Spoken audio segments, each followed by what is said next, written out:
ধুলো উড়িয়ে ছুটছে ঘোড়া, আর সেই ঘোড়া দৌড় দেখতে হাজারো মানুষের ঢল। নড়াইলের ঐতিহ্যবাহী এই খেলা উপভোগ করতে কেউ কেউ উঠে বসেছেন তাল গাছেও। মঙ্গলবার দুপুরে কালিয়ায় খাসিয়াল গ্রামের হাসার বিলে এই প্রতিযোগিতার আয়োজন করা হয়।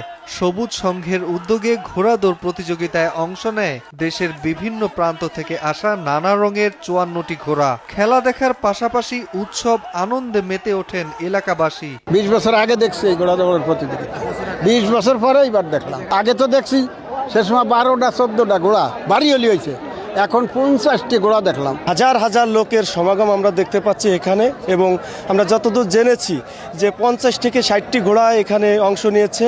দীর্ঘদিন পরে ঘোড়া দৌড় দেখে অনেকটা ভালো লাগলো। আব্বু আমাদের সাথে আসছে এখানে ঘোড়া দৌড় দেখতে। এখানের আবহাওয়াটা অনেক সুন্দর, আমার অনেক ভালো লাগতেছে। এই ঘোড়া দৌড়টি আসলে আমাদের গ্রাম বাংলার একটি ঐতিহ্যবাহী খেলা।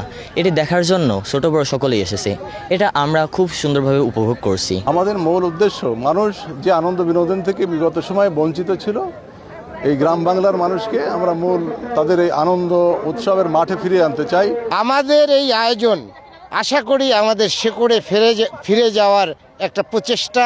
নবীন প্রবীণদের মধ্যে মেলবন্ধন সৃষ্টি করতে ৪ দিনব্যাপী মেলার আয়োজন করা হয়। প্রথম দিনের দ্বিতীয় ভাগের মূল আকর্ষণ ছিল ঘোড়া দৌড় প্রতিযোগিতা।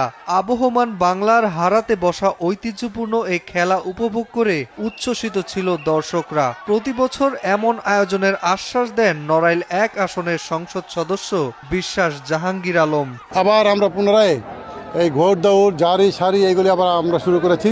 মানে বাংলার যে ঐতিহ্য, মূল ঐতিহ্যটা আবার ফিরে চলে আসছে। তো তাই আমরা প্রতি বছর ইনশাল্লাহ আমরা এটা করব। আমাদের যেহেতু ১৭ বছরে করতে পারিনি, আমাদের সুযোগ আসছে। আমরা আগামীতে প্রত্যেকটা বছরে এই ঘোড় দৌড় এবং জারি সারি গান প্রতিযোগিতা আগের মতো এটা চলমান থাকবে। দৌড় প্রতিযোগিতায় লোহাগড়ার সেলিম কাজীর ঘোড়া প্রথম, ইব্রাহিম শিকারী ও কাদেরের ঘোড়া যৌথভাবে দ্বিতীয় এবং ফরিদপুরের আলফাডাঙ্গার কাসেত মাস্টারের ঘোড়া তৃতীয় স্থান অধিকার করেছেন। সময় সংবাদ, নড়াইল।